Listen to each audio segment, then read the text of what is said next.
1967 की रात्रि क्लास चल रहा थी। बात चल रही थी ज्ञान मार्ग है और दुनिया में सब है भक्ति मार्ग। रावण की गवर्नमेंट है ही भक्ति मार्ग की, रावण की गवर्नमेंट अर्थात अनेक सिरों की गवर्नमेंट, नाम ही है प्रजा के ऊपर प्रजा का राज्य, अनेक बुद्धियों का राज्य। भक्ति माना ही दुर्गति।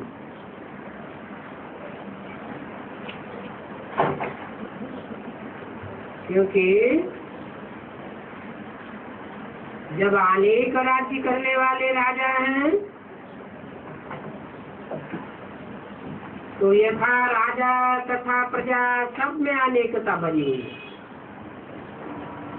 तुंडे तुंडे मत भिन्ना, एक ही मत न मिले दूसरे से।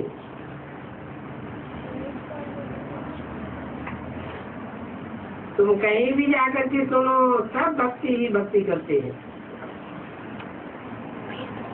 और ज्ञान सुनाने वाला एक है, ज्ञान का सागर, वो एक ही बाप है। और पतित पावन भी वही है।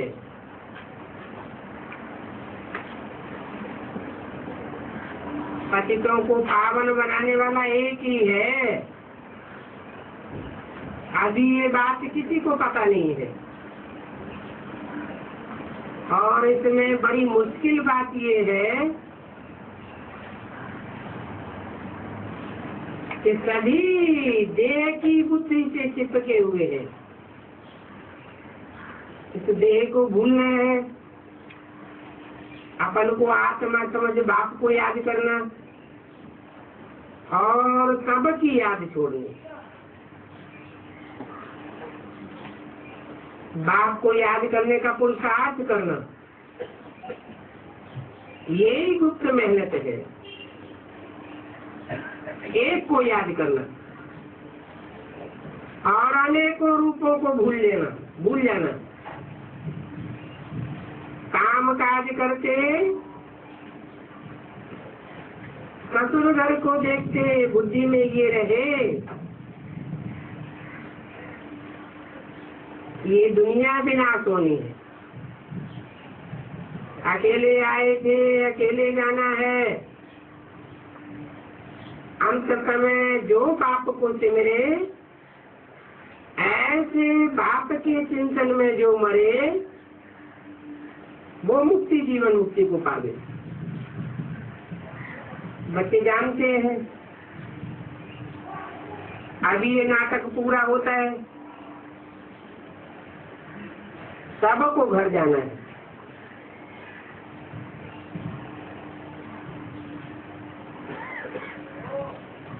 विनाश के बाद फिर यही राजधानी स्थापन होगी। इसमें याद की मेहनत तो बहुत है। बुद्धि में है कि ये सभी पाठधारी मरे पड़े हैं।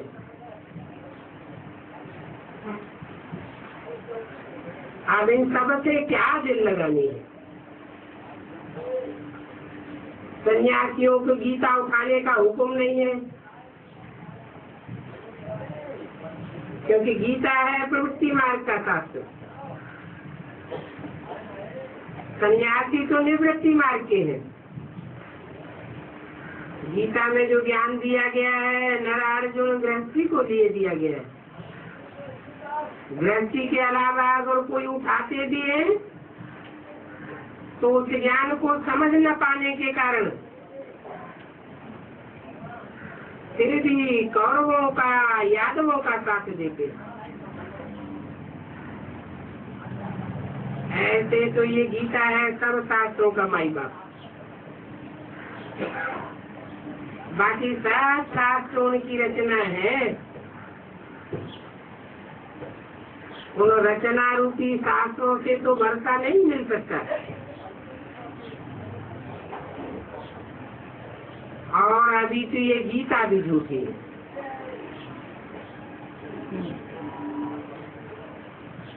भक्ति मार्ग में कोई भी मुक्ति, जीवन मुक्ति नहीं ले सकता।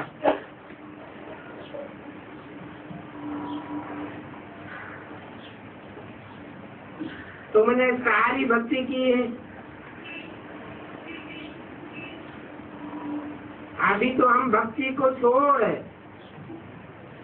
ज्ञान मार्ग में आ चुके। अभी हम ये नर से नारायण बन रहे हैं। पुजारी थे, पुजारी से पूजी बन रहे हैं। है ये सच्ची कमाई जो साथ ले जानी है। जितनी धारणा करेंगे। हम आत्मा पहले सतो प्रधान थे, तो रजो समूह में आए। कोई नई आत्मा आती है तो इतनी ताकत नहीं होती है। बस आए और वे लास्ट में ऐसे ही होता है। उनका 1-2 जन्म का पाठ, जितना पाठ कम उतनी कमजोर आत्मा कही जाएगी। अभी बाप कहते हैं पुरानी दुनिया से वैराग चाहिए। जितना जितना वेद के बाप को याद करेंगे उतनी ही खाद निकलती जाएगी। औरों के संग के रंग की खाद पड़ी है ना, वो सब निकल जाएगी। इस मृत्यु लोक में तुम्हारा अंतिम जन्म है। अभी मैं आया हूँ तुमको अमर कथा सुनाने के लिए। अमर कथा सुनेंगे, धारण करेंगे तो अमरपुरी में चलेंगे। अमरपुरी कोई शांति धाम को नहीं कहा जाता। वहाँ कोई मरने जीने का सवाल नहीं है। वहाँ तो सब आत्माएं रहती है, क्योंकि निराकारी दुनिया है ना। इसमें लीन होने की कोई बात नहीं है। अगर आत्मा लीन हो जाए फिर तो विनाशी हो गई। ये सब भक्ति मार्ग की बात है कि आत्मा परमात्मा में लीन हो जाती है। लीन होकर आत्मा परमात्मा बन जाती है। अब असली ज्ञान तो सिर्फ तुम ही संगम की ब्राह्मण पाते हो। और यज्ञ सदैव ब्राह्मण ही रचते हैं। जो ब्राह्मण नहीं है वो यज्ञ रच नहीं सकते। यज्ञ कोई ईंटों की महल को नहीं कहा जाता। इसका नाम है रुद्र ज्ञान यज्ञ। ज्ञान का यज्ञ है। जीवन ब्राह्मणत्व पूर्ण होगा तो ज्ञान बुद्धि में रमण करेगा। ज्ञान बुद्धि में रमण करेगा तो पक्के ब्राह्मण बन जाएगा। देव के बाप शिव के यज्ञ में कोई विकारी ब्राह्मण हो न सके। विकारी ब्राह्मण होगा तो टिकेगा नहीं। इंद्र की सभा में कोई विकारी आया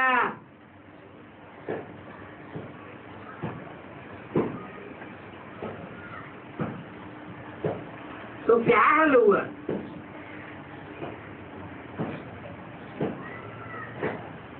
पिंड पंड हो गया। यहाँ भिखारी को आकर के बैठना भी नहीं है,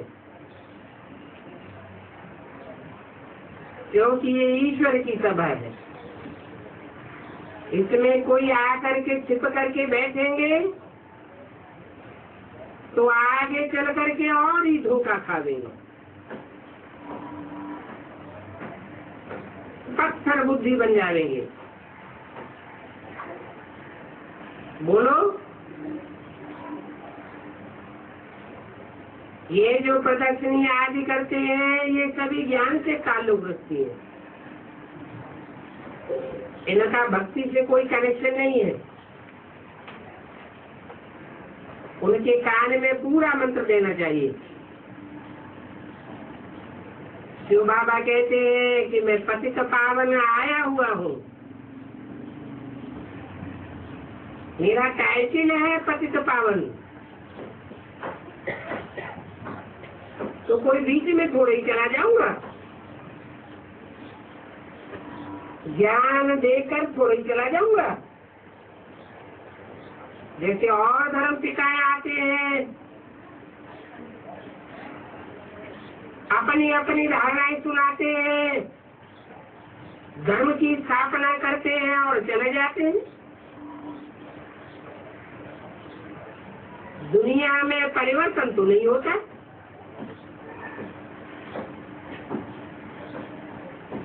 कोई पति से पावन तो बनता नहीं।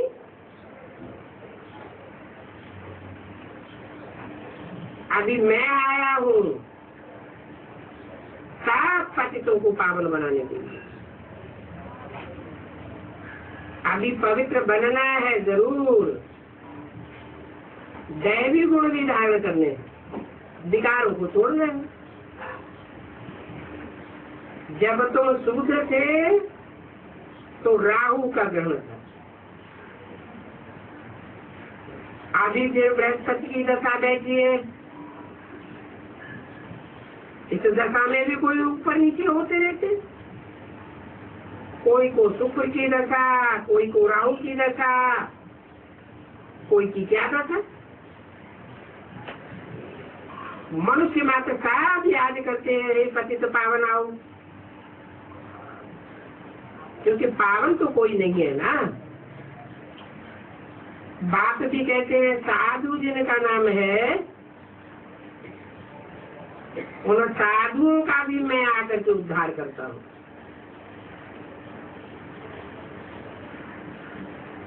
वो सब दुर्गति को पाए हुए हैं, तो किसी की सदगति कैसे कर सकते हैं? परंतु उनको अहंकार बहुत है, बुड़बुड़ करने लग पड़ते हैं। बाप कहते हैं ये शास्त्र आदि सब भक्ति मार्ग का भूत है।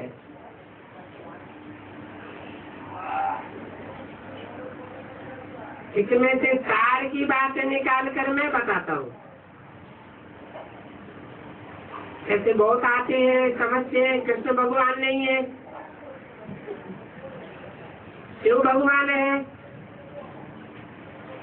और कहते भी हैं कि हम जाकर अपने फॉलोअर्स को कहेंगे, परंतु भक्त तो शिव भगवान वाक्य मानेंगे नहीं, कहेंगे इनकी मत मारी गई है। तो अपनी इतनी बादशाही छोड़ करके वो यहाँ थोड़े ही रहेंगे। यहाँ तो फिर कहा जाएगा कि झाड़ू आदि लगाओ।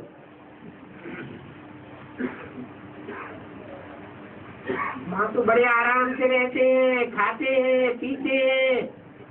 कितने ढेर सन्यासी साधु भारत में भरे पड़े, उनकी भारत पर कृपा ही कृपा है। परंतु देखो कोई कृपा है क्या? कृपा तो भारत पर बाप करते हैं। ड्रामा के अंदर ये पार्ट है, बाप कहते हैं मेरा पार्ट है ड्रामा के अंदर, तुम बच्चों को फिर से स्वर्ग का मालिक बनाना। अब ये तो बुद्धि में है, घूमो फिरो बुद्धि में यही रखो कि हमको अब वापस जाना है। योग बल से ही हमारे पाप भस्म होंगे और तुम पवित्र बन जाएंगे। प्योरिटी तो अच्छी बात है ना। भारत में ही प्योरिटी थी, प्रॉस्पेरिटी सभी थी। अच्छा, बच्चों को गुड नाइट। अगला भी रात्रि क्लास है 3/9/67। क्लास में बच्चों को आज क्या सुनाया?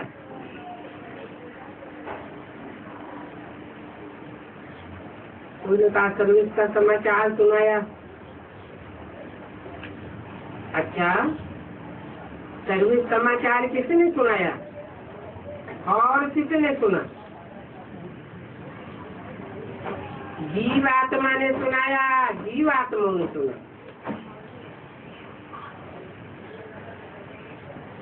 और ये ज्ञान आत्माओं को भी सुनाने वाला बाप है। इसलिए तुम सभी को आत्माभिमानी होकर बैठना है। आत्माओं को भी बाप से ही वर्षा मिल रहा है और बाप आते भी भारत में है। वेद का बाप जो कि आत्माओं का बाप है, उसका नाम है शिव। और आत्माएं सभी भाई भाई है। वो एक ही बाप आकर के भारत को फिर से स्वर्ग बनाते हैं। स्वर्ग कहो, सुखधाम कहो, हेवन कहो, बहिष्ठ कहो। भारत ही बहिष्ठ था। स्वर्ग भी कहते हैं, बैकुंठ भी कहते थे, पैराडाइज भी कहते। उस समय भारत सतो प्रधान था। सतो प्रधान युग में देवी देवताएं ही थे और बाकी अन्य कोई धर्म नहीं था। आदि तो अनेक धर्म हुए हैं। कलयुग है ना, पावन बनने के बदले पतित और अपवित्र बने। स्वर्ग के बदले नरक बन गया।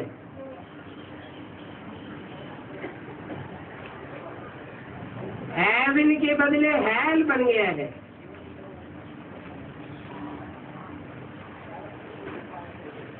क्यों बन गया है? सत्य तो एक बाप सुनाने वाला है, तो एक बाप से बनता है सत्य युग। अनेक मनुष्य गुरु जब सुनाते हैं तो बन जाता है कलयुग। कल है कलिस का युग। अनेक बातें हो जाती है ना। कलयुग की गिरानी है तो ये सारा खेल समझाया जाता है और बच्चों को बाप ही समझाते हैं। फरुखाबाद में बाप को मालिक कहा जाता है और वो मालिक एक ही है, सबका बाप है। उस वेद के बाप से भारत को स्वर्ग का वर्षा मिलता है।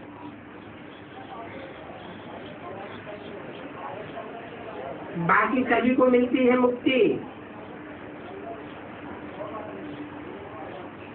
इन देवी देवताओं के राज्य को ही जीवन मुक्ति कहा जाता है।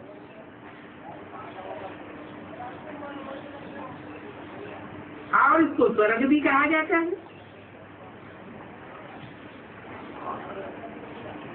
जब स्वर्ग है तो चंद्रवंशी भी नहीं होते। भारत में लक्ष्मी नारायण का राज्य था तो सूर्यवंशियों का राज्य कहा जाता। और 84 जन्म भी यही लेते हैं जिन्हें सूर्यवंशी कहा जाता है। ये राज्य स्थापन हुआ बाप के द्वारा।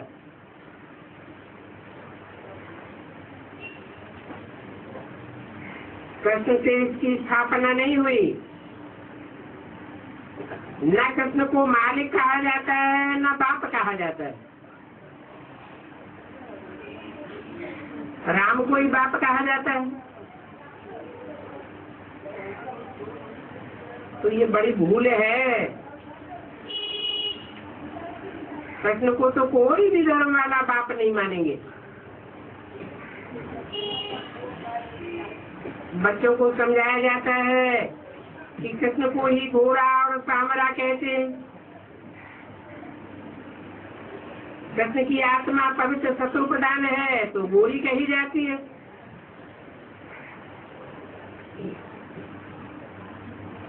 तमो प्रधान है तो काली।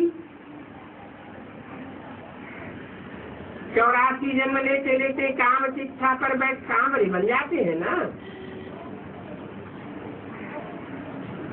देखो ये चक्र कैसे फिरता है, वो समझने की बात है। ये रचयिता और रचना का ज्ञान जानने से आस्तिक बन जाते हैं।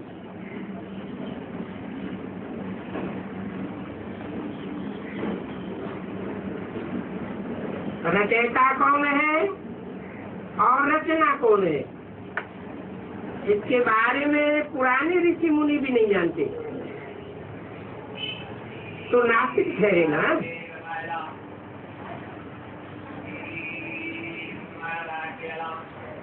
धनी आकर भारत को धनी का बनाते, उल्टा कर्म करेंगे तो ईश्वर धर्मराज द्वारा बहुत सजा देंगे।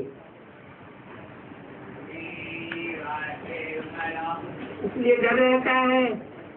तुम बच्चे अभी कर्मा कर्म विकर्म की गति को समझते हो,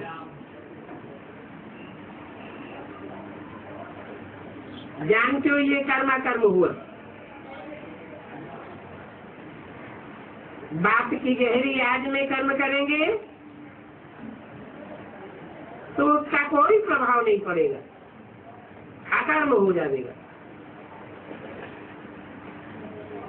याद में रहकर जो कर्म करते हैं वो अच्छे होते हैं।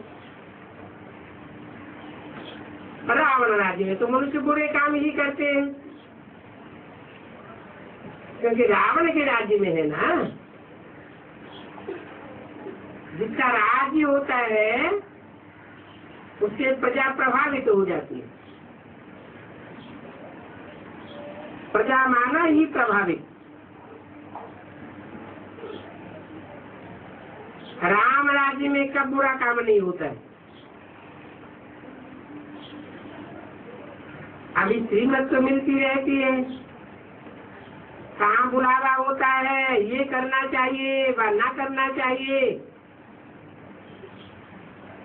बात बुद्धि में न बैठे तो पूछो, हर बात में पूछते रहो। कदम कदम पर श्रीमत लेना है। समझो कोई को गोली चलानी होती है, देश की रक्षा के लिए वो तो करना ही है। नौकरी करते हैं, ऐसे थोड़े ही है कि पुलिस कैसे कहेगी कि गोली नहीं मारो, जरूर मारना पड़े, परंतु पहले प्यार से समझाओ। आर प्यार और मार, पहले प्यार से समझाना होता है, फिर ही मारनी होती है। वो पुलिस लोग तो मार से ही समझाने की कोशिश करते हैं। वो तो रावण राज्य है ना। तुम तो राम राज्य को पसंद करते हो, तो मारने करने की बात नहीं है। तो पहले पहले क्या करना चाहिए, प्यार से समझाना चाहिए। बच्चों को भी मारना नहीं है, उनको भी पहले प्यार से समझाना है। कोई सच्चा नहीं करता है तो फिर मारनी पड़ती है। ऐसे तो प्यार से समझाने से हाथ आ सकते हैं, परंतु उस प्यार में भी योग बल भरा हुआ हो तो योग की ताकत से कोई भी समझा सकेंगे और समझाने से समझेंगे। बुद्धि में बैठेगा। ये तो जैसे ईश्वरीय समझानी है। तुम ईश्वर के बच्चे हो, योगी हो, तो तुम्हारे में ईश्वरीय ताकत होनी चाहिए, योग बल की। कहते हैं ना भगवान प्यार का सागर है।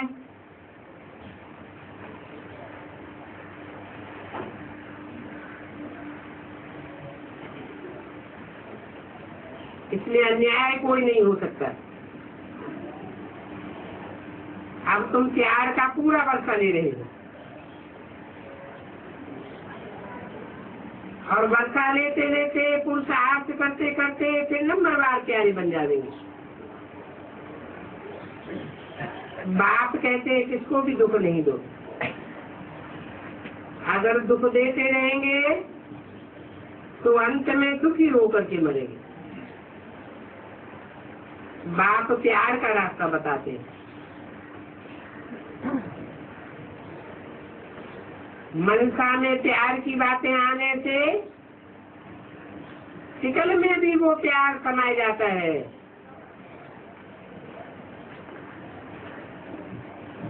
कहा भी जाता है मनुष्य की बाहरी आकृति मन की एक प्रतिकृति है। कर्म इंद्रियों से अगर कोई काम कर लिया तो रजिस्टर खराब हो जाता है। उसका असर चेहरे पर भी पड़ता है। कैरेक्टर खराब हो जाएगा।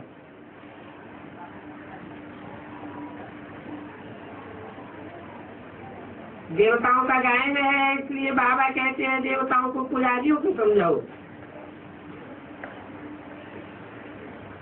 वो महिमा गाते हैं आप सर्वगुण संपन्न।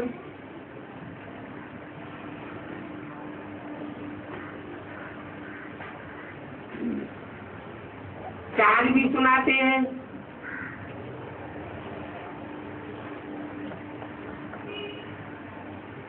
अपन को नीच कहते हैं, उनको ऊंच समझते हैं। अभी बाप समझाते हैं तुम भी ऐसे देवी देवता थे, अभी तो नहीं हो, फिर आगे का चलकर जरूर बनेंगे। तुमको ऐसा देवता बनना है ना, तो अपनी चाल ऐसी अच्छी रखो तो तुम ये देवता जरूर बन जाओगे। अपनी जांच करनी है कि हम संपूर्ण निर्विकारी बने हैं कि हमारे में कोई कमी है। अगर कोई कमी है तो वो निकाल देनी चाहिए। अच्छा, ओम।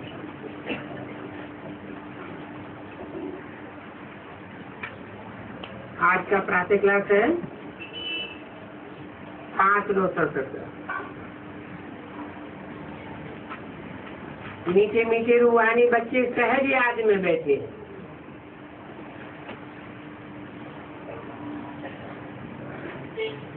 इस सहज याद में कोई डिफिकल्टी लगती है तो बहुत मुझते हैं। समझते हम टाइट होकर के बैठे, अशरीरी होकर के बैठे। बाप कहते हैं ऐसी कोई बात नहीं है, इसमें टाइट होकर बैठने की भी बात नहीं है। कैसे भी बैठो, सिर्फ सहज सहज बाप को याद करना है, तो इसमें मुश्किल आपकी कोई बात नहीं। वो हठ योगी होते हैं, ऐसे टाइट होकर के बैठते हैं, टांग पर टांग चढ़ा करके बैठते हैं। यहाँ तो बाबा कहते हैं आराम से बैठे रहो।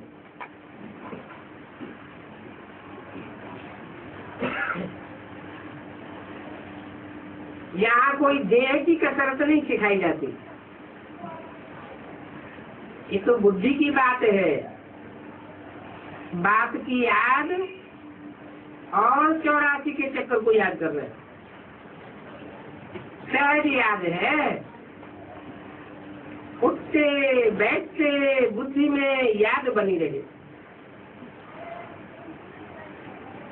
जैसे देखो ये छोटा बच्चा बाप की बाजू में बैठा है, बच्चे की बुद्धि में माँ बाप ही रहेंगे। तो तुम भी तो बच्चे हो ना, बाप को याद करना ये तो बहुत सहज बात। हम बाबा के बच्चे हैं ना, और बाबा से ही बरता लेना है। शरीर निर्वाह है, गृहस्थ व्यवहार में भी बन रहो। सिर्फ औरों की याद बुद्धि से निकाल दो। अगर औरों को याद करते रहेंगे तो उनके संग का रंग बुद्धि में लगता रहेगा, फिर याद भी कठिन हो जाएगी। भक्ति मार्ग में तो कोई हनुमान को, कोई किसको, साधु आदि को याद करते। यहाँ बाप कहते हैं एक बाप दूसरा न कोई।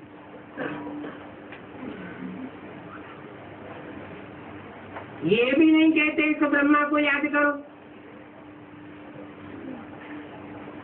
एक बाप दूसरा न कोई।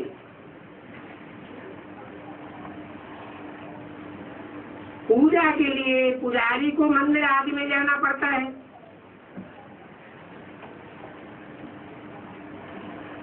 इस याद में तो कहीं भी जाने की दरकार नहीं। कोई भी मिले उनको बोलो शिव बाबा का कहना है मुझे एक बाप को याद करो। शिव बाबा ही निराकार है और जरूर वो साकार में आए, पढ़ाई पढ़ाते हैं। साकार में आकर के कहते हैं माँ में कब याद करो, नहीं तो निराकार बिंदु कैसे कहेंगे। न निराकार बिंदु पतित पावन है, पतितों को पावन भी कैसे बनावेंगे, बिंदु रूप में बनावेंगे क्या।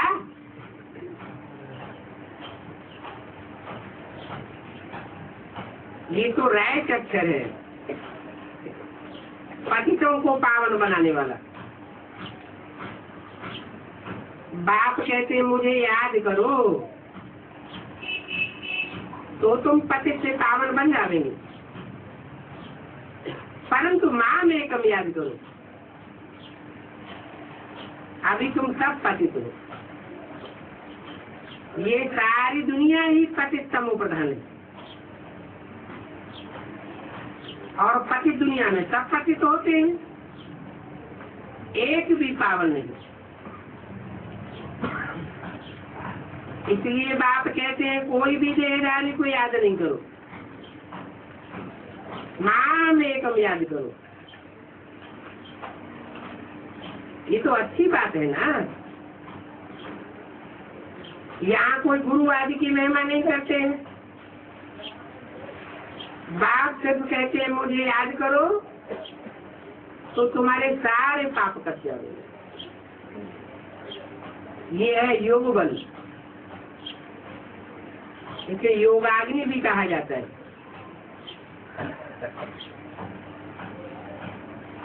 वेद के बाप तो सच्ची बात बताते हैं। गीता का भगवान वो निराकार ही है। कृष्ण की बात नहीं है।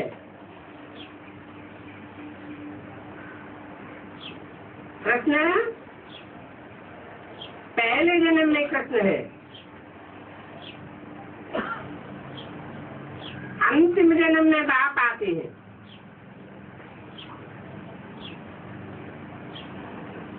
आते हैं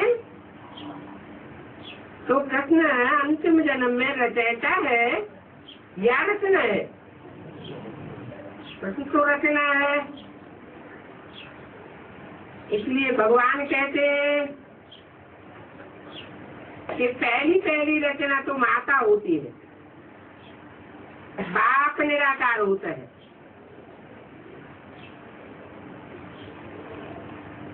निराकार ही रचयिता है, लेकिन साकार रूप में आता है निराकारी स्टेज में। कृष्ण के अंतिम जन्म में भगवान भला करके पाठ बजाता है, परंतु साकार माता का पाठ बजाता है। इसलिए ब्रह्मा बाबा का ऐसा एक भी चित्र नहीं है, ऐसा एक भी फोटो नहीं है जो निराकारी स्टेज वाला हो। सब धर्म पिताओं के चित्र ध्यान से देखे तो पता चलेगा कि निराकारी स्टेज में।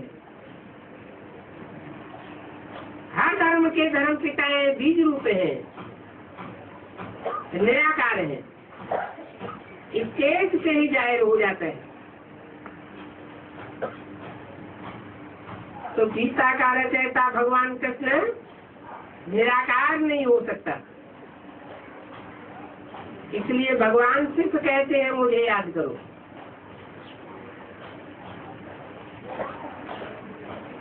और दूसरों को भी याद करते रहेंगे अथवा उनको फॉलो करते रहेंगे तो पूरे पावन नहीं बनेंगे। पूरा पावन न बनना अर्थात आत्मा पूरी सदगति को नहीं पावेगी, कोई न कोई पाप रह जाएगा। मुझे याद करने के सिवाय और कोई उपाय नहीं है।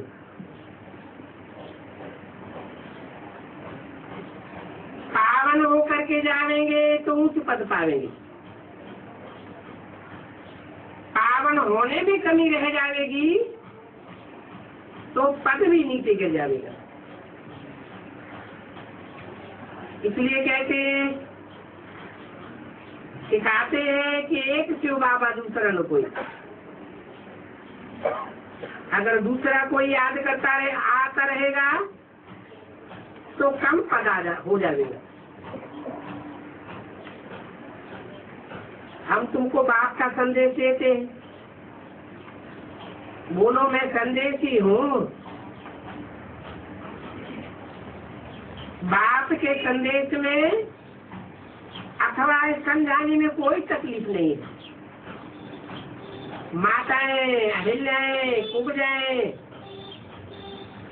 वो भी ऊंच पद पाए सकती है। चाहे यहाँ रहने वाले हो, चाहे घर गृहस्थ में रहने वाले हो, कोई भी ऊंचे पद पा सकते हैं। सिर्फ माम एकम याद करो। ऐसे भी नहीं है कि यहाँ रहने वाले जाति याद करते हैं। बाबा कहते हैं बाहर में रहने वाले भी बहुत याद कर सकते हैं, बहुत सर्विस कर सकते हैं। यहाँ से बाप से रिफ्रेश होकर के जाते हैं तो उनको अंदर में कितनी खुशी रहनी चाहिए। इस चीज़ी दुनिया में तो हमारे बाकी थोड़े रोज हैं। फिर चलेंगे हम सुखधाम कृष्णपुरी। कृष्ण के मंदिर को भी सुखधाम कहते हैं ना। तो बच्चों को अपार खुशी होनी चाहिए। जब कि तुम देह के बाप के बने हो, तुमको ईश्वर का मालिक बनाया था।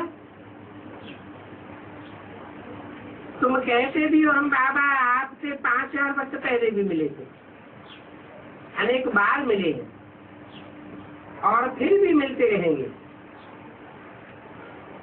अभी बाप को याद करने से माया पर जीत पानी है। अब इस दुखधाम में तो रहना नहीं है। तुम पढ़ते ही हो सुखधाम में जाने के लिए सबका हिसाब किताब चुप करके वापस जाना है।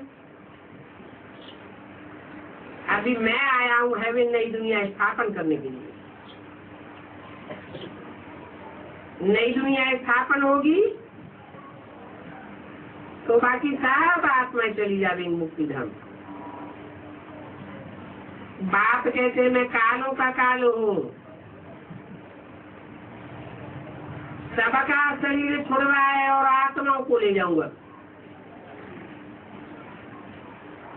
सब कहते भी हम जल्दी जावे, क्योंकि यहाँ इस दुखधाम में तो रहने का नहीं है।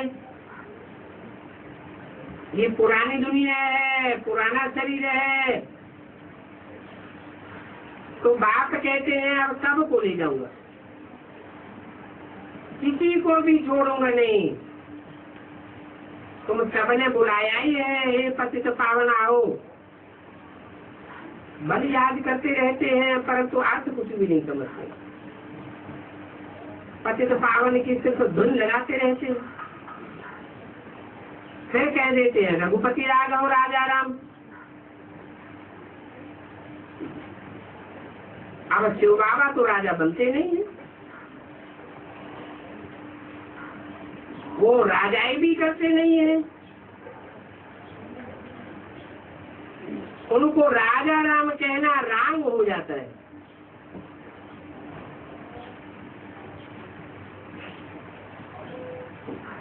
माला जब सुमिरते हैं तो राम राम कह करके सुमिरते हैं। एक एक मन का सिमरन करते जाएंगे, राम राम कहते जाएंगे। उन मनकों को सुमिरने से भगवान की याद आती है। अभी भगवान तो है ही शिव, परंतु मनुष्यों ने नाम बहुत रख दिए। कृष्ण का भी नाम श्याम सुंदर रख दिया है, उनको वैकुंठनाथ कहते हैं। मक्खन चोर आदि जाने क्या क्या टाइटल दिए, बहुत नाम दे दिए, परंतु ऐसा है तो कुछ भी नहीं। अभी तो मक्खन चोर कृष्ण को कहेंगे क्या? कभी नहीं।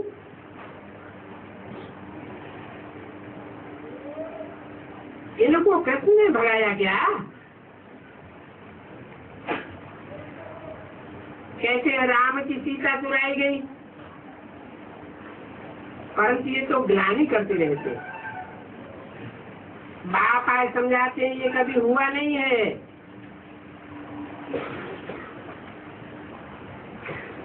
तुम कितना अपने धर्म की ग्लानि खुद ही व्यक्त करते हो। साइंस के लिए कब नहीं कहेंगे कि उसने कच्चा मच्छा बता दिया, अथवा वो कण कण में व्यापी है। शिव बाबा के लिए तुम ऐसे क्यों कहते हो? कितनी तुच्छ बुद्धि की बातें हो गई। शिव बाबा तो ऊंचे से ऊंचे है, तो जरूर ऊंचे से ऊंचे में आवेगा ना। ये बातें तुम अभी समझते हो। मनुष्य कहेंगे काश सब झूठे हैं क्या?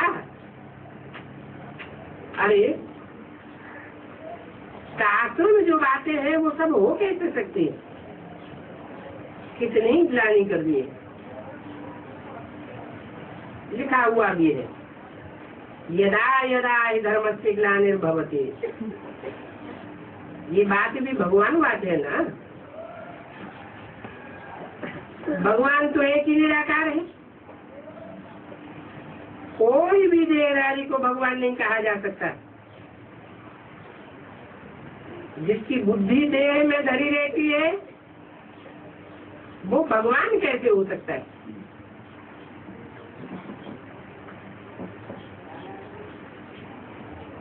सुप्रीम सोल जिसे कहा जाता है वो तो देह से जन्म भी नहीं लेता है, देह का सुख दुख भी नहीं भोगता है, उसको तो अभोक्ता कहा जाता है। तो वो निराकार है, उसके लिए नहीं कहेंगे कि उसकी बुद्धि देह में धरी रहती है। मन पतित तल में आता है, पतित दुनिया में आता है, पतितों के संग रहता है, फिर भी वो तो निराकार है, उसको देहधारी नहीं कहा जा सकता। ब्रह्मा विष्णु शंकर को भी नहीं कह सकते हैं, फिर पतित मनुष्यों को भगवान कैसे कह सकते हैं? बाप की माला फिर भी 108 की गाई जाती है, और ये तो 16,108 जगत गुरु अपने को कह देते हैं।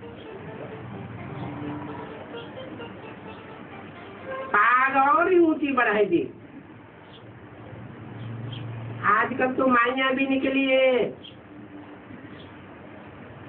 जो अपन को श्री श्री 108 जगत गुरु कहलाने वाली है। बाप कहते हैं ये है ही वैश्यालय, ये लक्ष्मी नारायण तो शिवालय के मालिक थे। शिव बाबा ने स्वर्ग स्थापन किया है,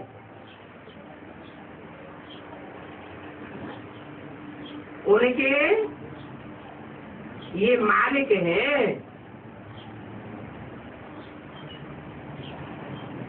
जरूर उन्होंने पहले इतना पुरुषार्थ किया होगा जो स्वर्ग के मालिक बने।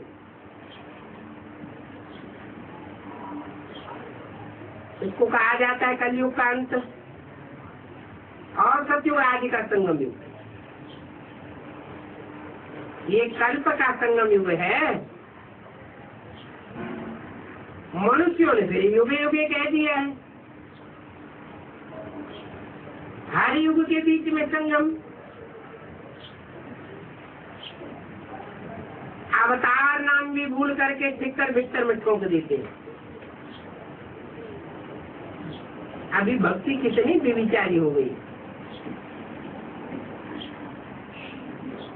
और ये है भी ड्रामा। पहले भक्ति इतनी बेविचारी नहीं थी, भक्ति भी सतो प्रधान थी। है तो ड्रामा। दुनिया की हर चीज 4 अवस्थाओं से प्रसार होती है, भक्ति भी समो प्रधान बन गई। अनेकों की भक्ति करते रहते हैं तो ड्रामा ही कहेंगे। जो भी पास हो जाता है, कोई से झगड़ा आदि हो जाता है, बात पास हो गई। तो ऐसी बातों का मनन चिंतन मंथन नहीं करना चाहिए। ड्रामा कह करके पुलिस स्टाफ लगा देना। अच्छा, कोई ने कम जाति बोल दिया, तुम उनको भूल जाओ। सोचो कि कल पहले भी इसने ऐसे ही बोला था।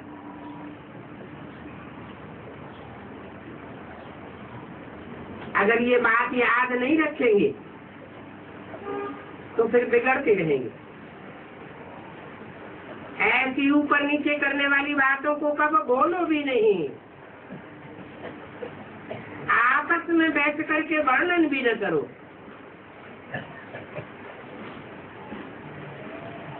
तुम बच्चों को तो सर्विस करनी है ना। किसी की ऊपर नीचे की बातें, पर्सनल कमजोरी की बातें इधर उधर कीचड़ की तरह उछालना, इससे कोई सर्विस होगी क्या? सर्विस होगी या डिसर्विस होगी? डिसर्विस होगी। तुम्हारी सर्विस में कब विघ्न नहीं पड़ना चाहिए।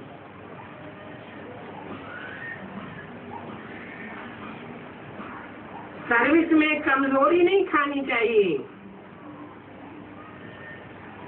ये कमजोरियों को खाने वाली बात है।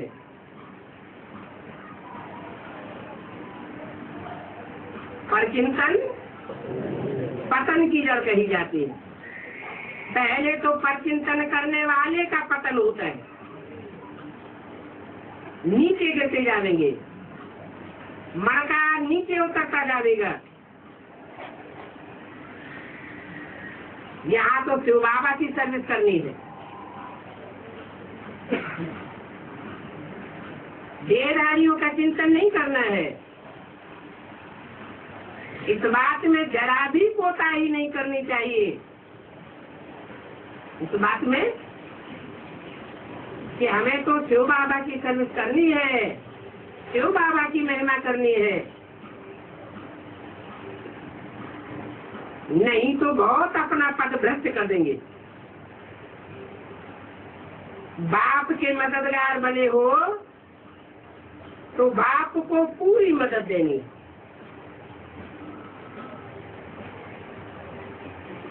बाप की सर्विस में जरा भी धोखा नहीं देना है।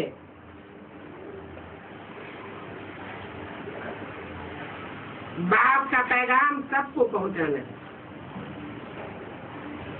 बाप कहते हैं म्यूजियम खोलो,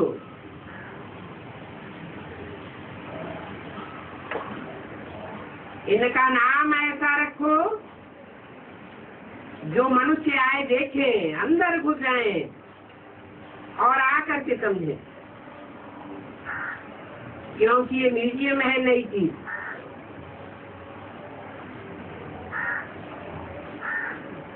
मनुष्य नई चीज देख करके अंदर घुस जाते हैं। आजकल बाहर से आए हैं भारत का प्राचीन राजयोग सिखाने। अब प्राचीन अर्थात तो पुराने से पुराना। वो पुराने से पुराना योग तो भगवान द्वारा ही सिखाया हुआ है, जिसको 5000 वर्ष हुए।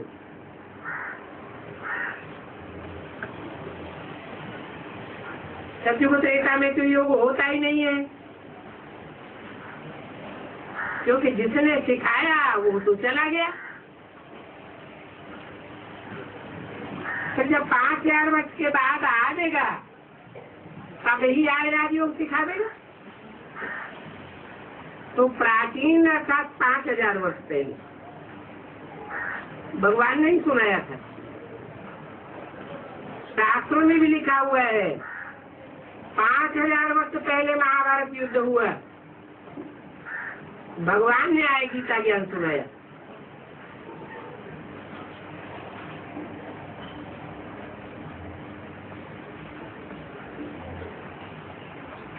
वही भगवान फिर संगम पर आए राजयोग सिखाएंगे, जिससे पावन बन सकते हैं। इस समय तो सब आत्माएं भी तमो प्रधान है और 5 तत्व भी तमो प्रधान है। तो भगवान पहले आकर के तत्वों को पावन बना देगा या आत्माओं को पावन बना देगा? पहले तो चैतन्य आत्माओं को पावन बनाता है। चैतन्य आत्माएं पावन बनेंगी तो उनके वाइब्रेशन से तत्व भी पावन बन जाएंगे।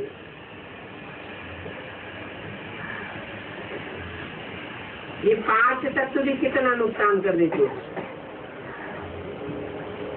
पानी जब तामसी रूप पकड़ता है, बाढ़ आती है तो कितना नुकसान हो जाता है। पुरानी दुनिया में तो ये 5 तत्व भी उपद्रव करते रहते हैं। सतयुग में कोई उपद्रव की बात नहीं होती। क्यों?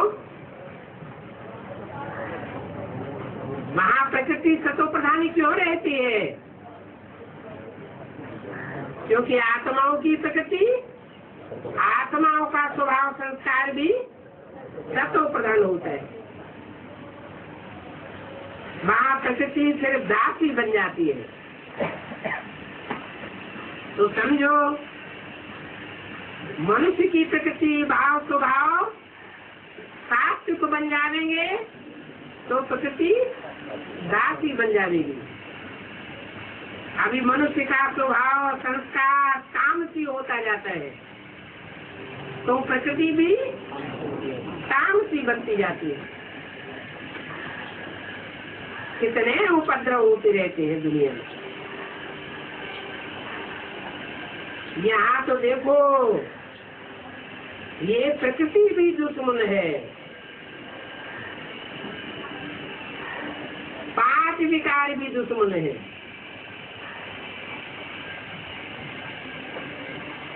रावण को कितने सिर दिखाए जाते हैं? 5 विकार और 5 तत्व वो भी विकृत हो जाते हैं, दुख देते हैं। इन लक्ष्मी नारायण के राज्य में दुख की बात नहीं होती है। विकार दुश्मन नहीं बनते हैं। हाँ तो सतयुग था, अभी वो सतयुग फिर स्थापन हो रहा है और बाप आकर के राजयोग सिखाए रहे, प्राचीन राजयोग। फिर आकर के 5000 वर्ष बाद सिखाएंगे। जिनका पाठ है वो ही बजावेंगे और कोई ऐसा पाठ नहीं बजा सकते। वेद का बाप भी पाठ बजाए रहे हैं। बाप कहते हैं मैं इनमें प्रवेश करके स्थापना करके फिर चला जाऊंगा। बाप कुछ लिए आते हैं, नई दुनिया की स्थापना करने आते हैं। तो नई दुनिया स्थापन होने से पहले चले जाएंगे क्या? हाहाकार के बाद फिर जय जयकार हो जाती है। किसकी हाहाकार और किसकी जय जयकार?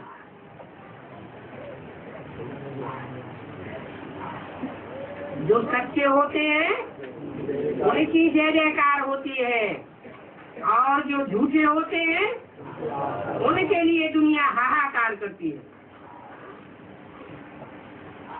तो बाप ये कार्य करा के जाते हैं। सत्य की विजय और असत्य का नाश हो जाता है। सत्य हुए स्थापन हो जाता है, पुरानी दुनिया खत्म हो जाएगी। इन लक्ष्मी नारायण का जब राज्य था तो पुरानी दुनिया नहीं थी। वो 5000 वर्ष पहले की बात है, ये कोई लाखों वर्ष पहले की बात नहीं हो सकती है। तो अभी बाप कहते हैं और सभी बातें छोड़ दो। कौन सभी बातें? सभी बातें छोड़ दो और इसी ईश्वरीय सेवा में लग जाओ तो तुम्हारा भी कल्याण हो जाएगा। एक ईश्वर की सेवा में रहेंगे तो कल्याण होगा और देहधारियों के चिंतन में रहेंगे तो क्या होगा? अकल्याण हो जाएगा। बाप से रूठ करके सर्विस में धोखा नहीं देना चाहिए। इसका नाम ही है ईश्वरीय सर्विस। इनके साथ धर्मराज भी है। माया के तूफान तो बहुत आवेंगे, ऐसे ऐसे तूफान आवेंगे जो बुद्धि ही उल्टी कर देंगे। परंतु बच्चों को ईश्वरीय सेवा में धोखा नहीं देना है। इसको बाप को बाप सर्विस डायरेक्शन तो देते रहते हैं। मित्र संबंधी आदि जो भी आ रहे हैं, तुम सबके सच्चे मित्र हो। तुम ब्रह्मा कुमार कुमारियां सारी दुनिया के मित्र हो,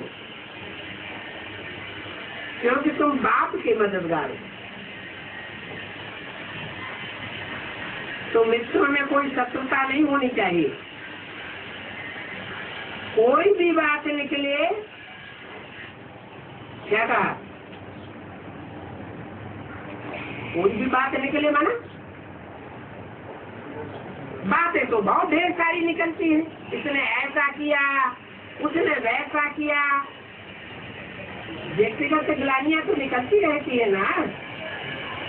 तो उन व्यक्तिगत बातों में न जा करके बोलो, शिव बाबा को याद करो। हम कोई व्यक्ति के चक्कर में फंसने वाले नहीं है। जो जैसा करेगा वैसा पावेगा। कोई हंगामा आदि करने की दरकार नहीं है। व्यक्तियों के लगाव झुकाव में आकर के अगर कुछ करते रहेंगे तो हंगामा होगा। एक पार्टी एक तरफ हो जाएगी, दूसरी पार्टी दूसरी तरफ हो जाएगी। तो बच्चों को बाप की कीमत पर लग जाना, नहीं तो अपना ही नुकसान कर लेंगे। ओम शांति।